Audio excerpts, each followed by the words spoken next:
জীবনে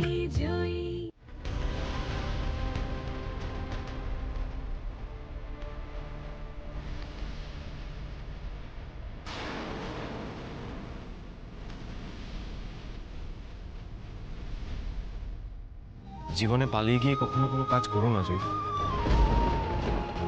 তোমার চাও পাওয়াগুলোর মধ্যে যদি কোনো অন্যায় না থাকে তাহলে সামনে থেকে লড়ে সেটাকে বুঝে নিতে শেখো।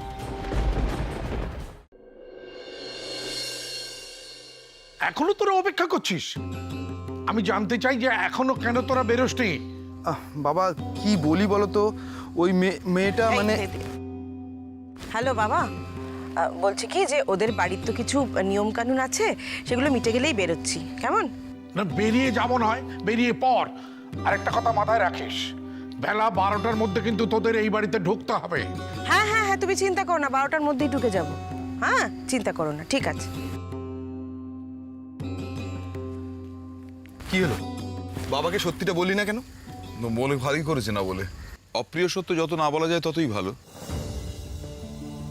শুধুমাত্র দাদাকে অশান্তি দেওয়ার কোনো মানেই হয় না। অশান্তির আর কি বাকি আছে? রিভু এই মেয়েটার জন্য এত কিছু করলো, তারপরে কি হলো? শুধু রিভুর কথা কেন বলছো? এবার এর অনেকেই তো এই মেয়েকে কম মাথায় তোলেনি, তাই না? তারা বুঝুক এবার।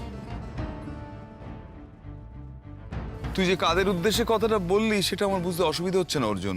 তবে কি জানিস, আমি মনে করি কাউকে না জেনে না চিনে তার সম্পর্কে শুধু নিজের ধারণার বশবর্তী হয়ে কতগুলো কটু মন্তব্য করার চেয়ে একটা মানুষকে বিশ্বাস করা ঠকা অনেক শ্রেয়।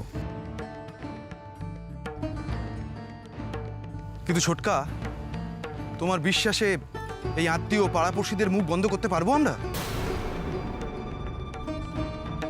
ছি ছি ছি ছি, বিয়ের পরের দিনই বউ পালিয়ে গেল। লোকে শুনলে কি বলবে বলো তো বর্দি ভাই? আমাদের পরিবারের মান সম্মান আর কিচ্ছু রইল না গো। দেখেছো দেখেছো? হ্যাঁ, ভালো লাগছে শুনতে। তোমার আশকারা পেয়ে, জানো, তোমার আশকারা পেয়ে তোমার ভাগ্নির এত বার দিয়েছে তো দিয়েছে, তোমাকে চুনকালি মাখিয়ে ভাগ্নি ভাগ্নি করে হেদিয়ে মরে যাও একদম। বাবা দিদিকে সত্যি সত্যি ফুটবল খেলতে পালিয়ে। চুপ করতে বলেন কেন ওকে? আপনারা কি কিছু লুকোচ্ছেন নাকি? ওই তোরা এসে গেছে। মুখপুরি মেয়ে, কোথায় গেছিলি তুই? কোথায় গেছিলি? চুপ করে আছিস কেন বল? কি ভাবছেন এনারা? এতগুলো মানুষের সামনে অপমান না করালে চলছে না, না? চুপ করে আছিস কেন? বলার কিছু থাকলে তো বলবে। ওকে অ্যাটলিস্ট কিছু বলার আগে এটা তো জানতে চাও ও কোথায় গেছিল, কেন গেছিল। মানে অন্যায় করবে আর বড় হয়ে এরা কিছু বলতে পারবে না? ও কোনো অন্যায় করেনি বর্দা ভাই। ও যদি সত্যি কোনো অন্যায় করতো তাহলে আমি ওকে আগে বলতাম। বাবা রিভু, বিয়ের এক রাত কাটতে না কাটতেই বউয়ের হয়ে ওকালতি করছো? তোমার তো বেশ উন্নতি হয়েছে দেখছি। কই, উনি তো কোনো ওকালতি করেননি আমার হয়ে। উনি তো শুধু আমার কথা আমাকেই জিজ্ঞাসা করতে বলেছেন, তাই করুন না। হে ভগবান, নতুন বউয়ের চোপা দেখেছো বর্দি ভাই? ও এরকম মুখে মুখে চোপা করবে নাকি? ঘাট হয়েছে গো, আমাদের বলাটা ঘাট হয়েছে। আরে কোথায় কি বলতে হয় এখনো শিখলি না? এই মেয়েকে নিয়ে কি করি বলো তো? কি করি তোকে নিয়ে? দয়া করে কিছু করবেন না, সারা জীবন ওর জন্য অনেক করেছেন তো। এখন দয়া করে ওকে ছেড়ে দিন, আমরা ঘরের বউকে ঘরে নিয়ে চলে যাই। বরং বরণটা শুরু করে দিন, কারণ আমাদের বাড়িতে আবার সময় মতো না পৌঁছতে পারলে কপালে দুঃখ আছে।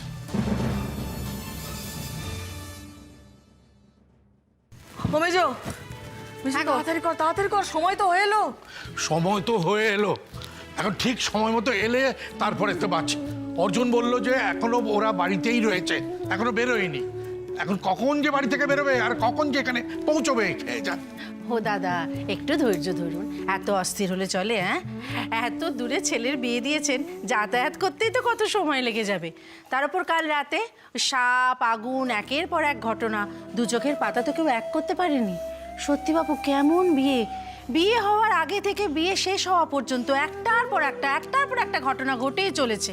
কেমন মেয়ে যে আমরা ঘরে আনছি ঈশ্বর জানে। এই মেয়েটার সঙ্গে আমি মোটেও বিয়ে দিতে চাইনি, কিন্তু পাকে চক্র হয়ে গেল, বিয়ে দিতে হলো। তো রাগ করছো কেন বলো তো? হ্যাঁ, বিয়েটা যখন হয়ে গেছে মেজো, তখন এইসব কথাগুলো বলে কি লাভ? আর মেয়েটার তো সত্যি কোনো দোষ নেই, সাপের হাত থেকে রিবুকে মেয়েটাই তো বাঁচালো। তুমি সেটা একবার ভাবো। যেটা বোঝো না সেটা নিয়ে কথা বলো। আচ্ছা দাদা, এই মেয়েটাকে আমি মোটেও সহ্য করতে পারি না। শান্ত শান্ত। ওই মেয়ের যে রকম সকম না, এই বাড়ির বউ হবার মোটেও যোগ্য নয়। না না দাদা, আমার কথাটা শোনো। তুমি তুই এবার কি বলবি? না তুমি শান্ত তুই হও। কি বলবি বল? কথাটা বলছি। হ্যাঁ, বল, শোনো। বল, বল। আমি বলছি দেখো, মেয়েটাকে তো যোগ্য হয়ে উঠতেই হবে, তাই না? আমার মনে হয় কি জানো দাদা, একদিন না একদিন ঠিক ও আমাদের পরিবারের যোগ্য হয়ে উঠবে। না, যোগ্য হবে না, পারবে না। রিবু বুঝবে পরে যে কি ভুলটা করেছে, কত বড় সর্বনাশ করেছে না নিজে। দাদা, সেটা বুঝতে পারবে একদিন। দাদা শোনো। ও দিদি চলো হাতের কাজগুলো সেরে ফেলি। আমার রিভু ভুল হতেই পারে না। সে যাকে মেনে নিয়েছে সে কিছুতেই খারাপ হতে পারে না।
দুজনকে বেশ মানিয়েছে না? দুটোই ছেলে মানুষ। ছেলে মানুষ বলেই তো সমস্যা। আমাদের বাড়ির সবাইকে তো জানো, আমাদের বাড়ির সব কিছুর সঙ্গে মানিয়ে নিতে পারবে তো? পারবে পারবে, ঠিক পারবে, হয়তো একটু সময় লাগবে, এই যা। হ্যাঁ, কিন্তু ওই সময়টাই তো ওদের কেউ দেবে না। তুমি এত চিন্তা করো না, সব ঠিক হয়ে যাবে। কাল রাত থেকে ছোটকার একটা কথা আমার খুব মনে ধরে আছে। এক রাতের মধ্যেই জয় কিন্তু আমাদের সবাইকে কেমন আপন করে নিয়েছে বলো দিদিভাই। সাপ তাড়ালো, আগুনের হাত থেকে বাঁচালো। তুমি ঠিক বলেছিলে ছোটকা, মেয়েটার মনটা কিন্তু সত্যিই খুব বড়। বর্দি ভাই, এই সবাই মিলে মেয়েটার যে এত গুণকীর্তন কি করে গাইছে না, কে জানে। যা বলেছিস। ছাড়ো না এসব কথা, তাড়াতাড়ি বেরোতে হবে। কাকিমা কিন্তু বলেছে বারবেলা পড়ার আগেই আমাদের বাড়ি ফিরতে হবে। বলছিলাম যে আপনাদের নিয়ম কানুন হয়ে থাকলে এবার আমাদের তাহলে রওনা হওয়ার অনুমতি দিন, আমরা যাই। দিদি, দিদি তুই যাস না। দিদি তোকে ছাড়া আমি থাকবো কি করে?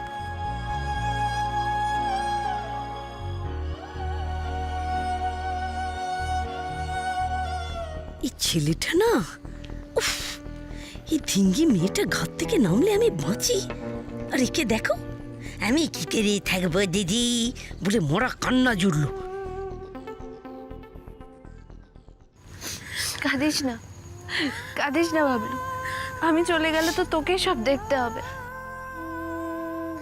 মামাকে দেখিস আর মামির কাজে একটু সাহায্য করিস। আর কমলিকেও দেখিস। সে না হয় দেখবো, কিন্তু তুই চলে গেলে কি হবে দিদি? দিদি, আমি তো আর কারোর সাথে কথা বলতে পারবো না। আর আমাকে চালতা রাজার কে করে খাওয়াবে?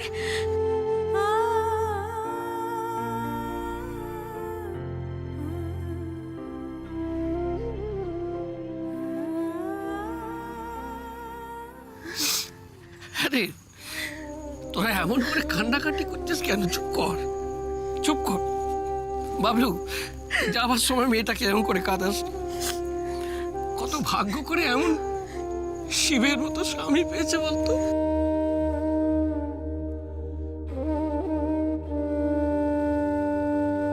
হ্যাঁ, আজ আমাদের কত আনন্দের দিন। হ্যালো মা, তুই কিন্তু তোর পালিয়ে যাওয়ার অভ্যাসটা কখনো বদলাবি না। হ্যাঁ, দেখ তোর ফুটবলের জন্য তোকে তো মাঝে মাঝে পালাতেই হবে। হ্যাঁ, সামনের বছর গোবর্ধনপুরের সঙ্গে কোমল দিঘির ম্যাচ, তোকে কিন্তু জয় হয়ে ফুটবল খেলতে আসতে হবে। কি রে, আসবি তো?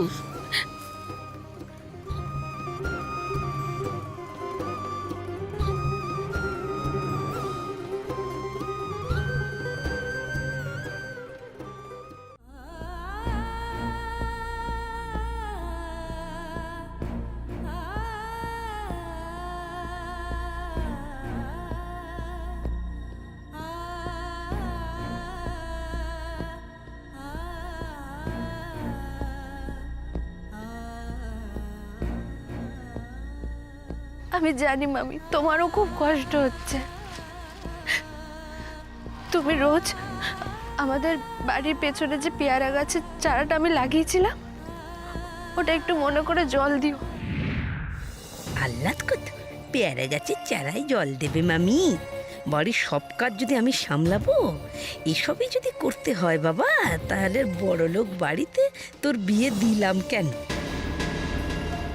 তোর শ্বশুর বাড়ির ঘর ভেঙে আমরাও ভালো থাকবো রে। ভালো থাকিস জয়ী, তোকে অনেক বকেছি মা, কিন্তু যতই বকাবকি করি বল, তুই যে আমার কত আদরের ছিলি, আমার চোখের মনি ছিলি।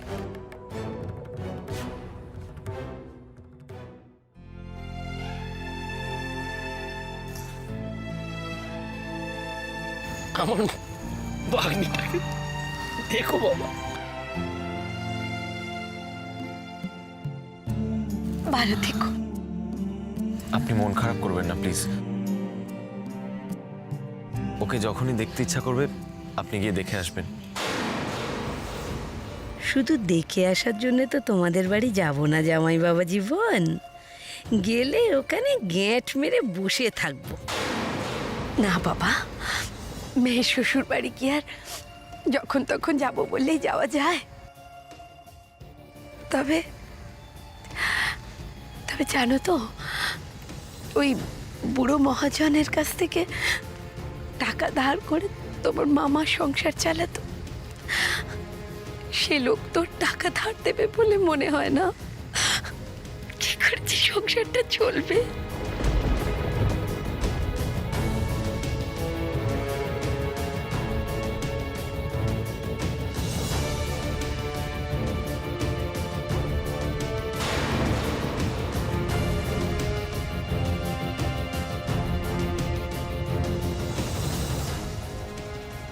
এই নিন,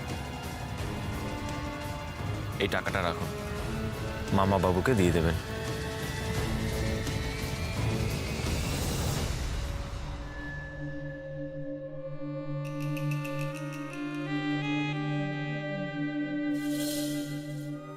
মানুষটার মনটা সত্যিই খাঁটি সোনা, সবার কষ্ট বোঝেন। তাহলে আমার কষ্টটাও নিশ্চয়ই বুঝবেন। আমার ফুটবল খেলার স্বপ্ন উনি পূরণ করতে দেবেন তো? ঘোর মা, ঘোর। হ্যাঁ, এখান থেকে চাল নিবি আর আমার এই আঁচলের মধ্যে চালটা ফেলবি, কেমন? এদিকে তাকাবি না বাবা। হ্যাঁ, আর বল, মায়ের ঋণ শোধ করলাম। 3 বার বলবি। হ্যাঁ মা, বল, মায়ের ঋণ শোধ করলাম।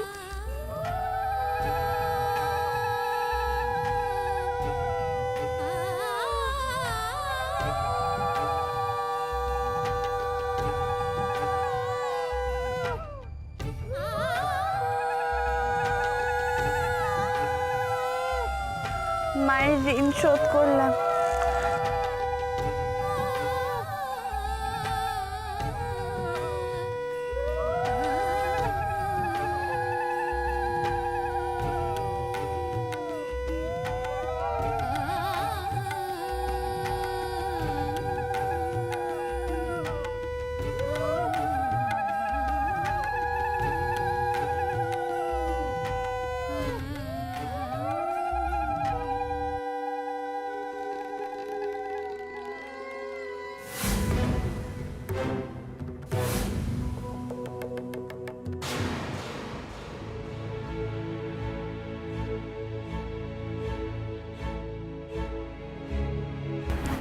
কি রে? কি হচ্ছে বলো তো?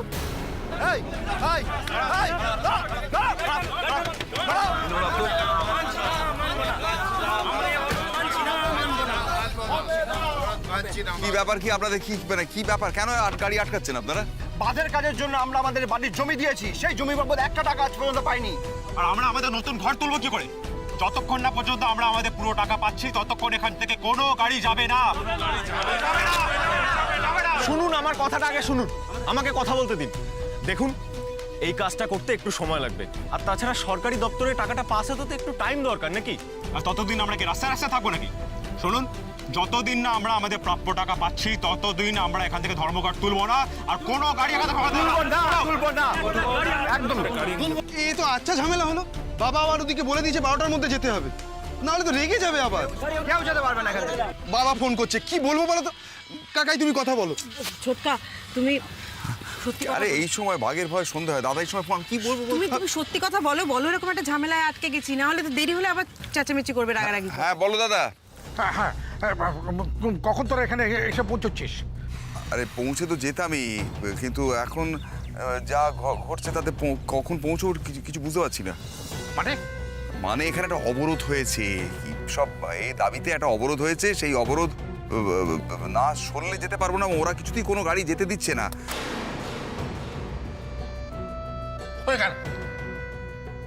হয়ে গেল, এখন কখন এসে পৌঁছবে কে জানে? কেন দাদা, কি হলো? ওখানকার গ্রামের লোকজন রাস্তা অবরোধ করে রেখেছে, তাই ওরা আটকে গেছে। এখন কখন এসে পৌঁছবে তার কোনো ঠিক ঠিকানা নেই। ওমা, সে কি কাণ্ড! আর কাণ্ড, গ্রামের লোকগুলোর আর কোনো কাজ নেই। গ্রামের লোকেদের দোষ দিয়ে কি লাভ বলুন তো দাদা? আমি তো বলবো সব দোষ ওই মেয়েটার। কি মনে হয় জানেন, আমাদের যেমন এই বিয়েতে মত ছিল না, তেমনি ওই ঈশ্বরেরও বোধহয় মত ছিল না। না হলে একটা বিয়েতে এত বাধা আসে, আপনি বলুন তো দাদা। এখন ওরা কি করে ফিরবে কে জানে। ছোটকা, এটা তো মহা মুশকিল হলো। এবার আমরা কলকাতা ফিরবো কি করে? এখন তো কোনো ট্রেনও নেই, আর বাস স্ট্যান্ড যেতে হলে তো এই রাস্তা দিয়ে যেতে হবে, সেটাও তো সম্ভব নয়। তবে আর কি, আমরা সারাদিন এখানেই বসে থাকি? না না, একটা রাস্তা আছে, তবে নৌকো করে যেতে হয়। কি? নৌকো করে যাব? এই তোমার কোনো আইডিয়া আছে কলকাতা এখান থেকে কতটা দূরে? আরে নৌকো করে কলকাতা কেন যেতে যাব? আগে নৌকো করে বাস স্ট্যান্ড, তারপরে ওখান থেকে বাস ধরে সোজা কলকাতা। সাবাস, এই না হলে রিভোর বউ।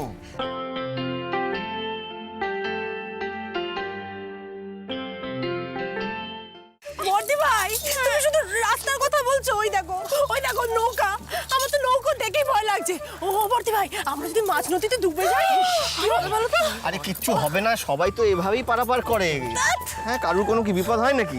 চলে এসো, ভয় কিচ্ছু নেই। এসো। আপনারা আসুন। হ্যাঁ, এই ছোটকা, এই ছোটকা কোথায় গেল? হ্যাঁ ছোটকা, সত্যি তো, কোথায় গেল ছোটকা? কি আসছো অর্জুন, দেখ একটু।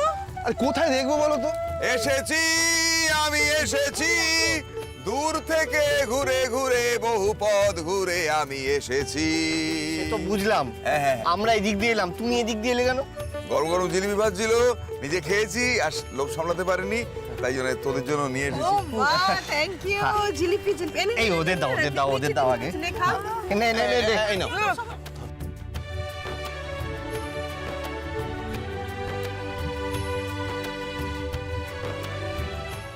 জয়ী,